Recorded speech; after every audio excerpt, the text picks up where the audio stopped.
Israel द्वारा Iran पर एक महीने से अधिक समय तक हमलों और जवाबी कार्रवाई के बाद बुधवार को दोनों पक्षों ने 2 हफ्तों के सीज फायर का ऐलान किया। हालांकि इस समझौते की नाजुक स्थिति ईरान द्वारा साझा की गई शर्तों से ही साफ नजर आ रही है। ईरान ने पूरे मध्य पूर्व में हमले रोकने की बात कही है, लेकिन इजराइल ने लेबनान में अपने सैन्य ऑपरेशन बंद करने से साफ इनकार कर दिया है। यही स्थिति आने वाले दिनों में फिर से हमलों और जवाबी हमलों के चिंगारी बन सकती है, वह भी इस 2 हफ्ते की अवधि के भीतर।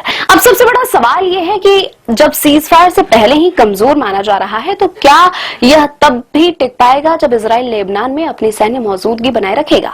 यह सीज फायर पाकिस्तान के प्रधानमंत्री शहबाज शरीफ द्वारा घोषित किया गया, जो 2 सप्ताह तक लागू रहने वाला है। तेहरान और वाशिंगटन के प्रतिनिधिमंडल शुक्रवार को इस्लामाबाद पहुंचकर स्थायी शांति समझौते पर बातचीत करने वाले हैं।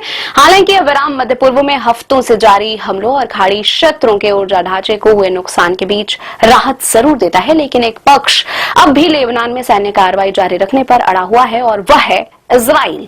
सीजफायर की घोषणा करते हुए शरीफ ने इसे हर जगह तत्काल युद्ध विराम, जिसमें लेबनान भी शामिल है, बताया। लेकिन इजराइल के प्रधानमंत्री बेंजामिन नेतन्याहू ने सोशल मीडिया पर स्पष्ट कर दिया कि 2 हफ्तों का सीजफायर लेबनान पर लागू नहीं होगा।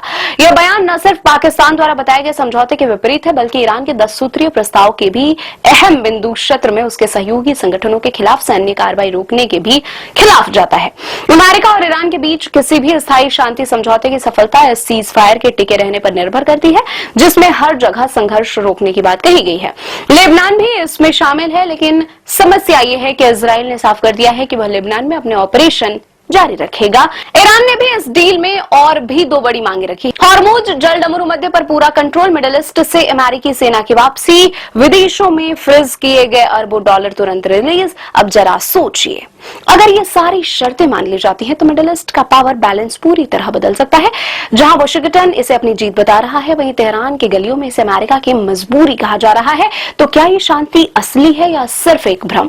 क्या ईरान ने कागजों पर ट्रंप को वो दिखाया जो वो देखना चाहते थे? और सबसे बड़ा सवाल, क्या दुनिया एक और बड़े परमाणु संकट की ओर बढ़ रही है? इन्हीं सवालों के साथ फिलहाल के लिए बस इतना ही।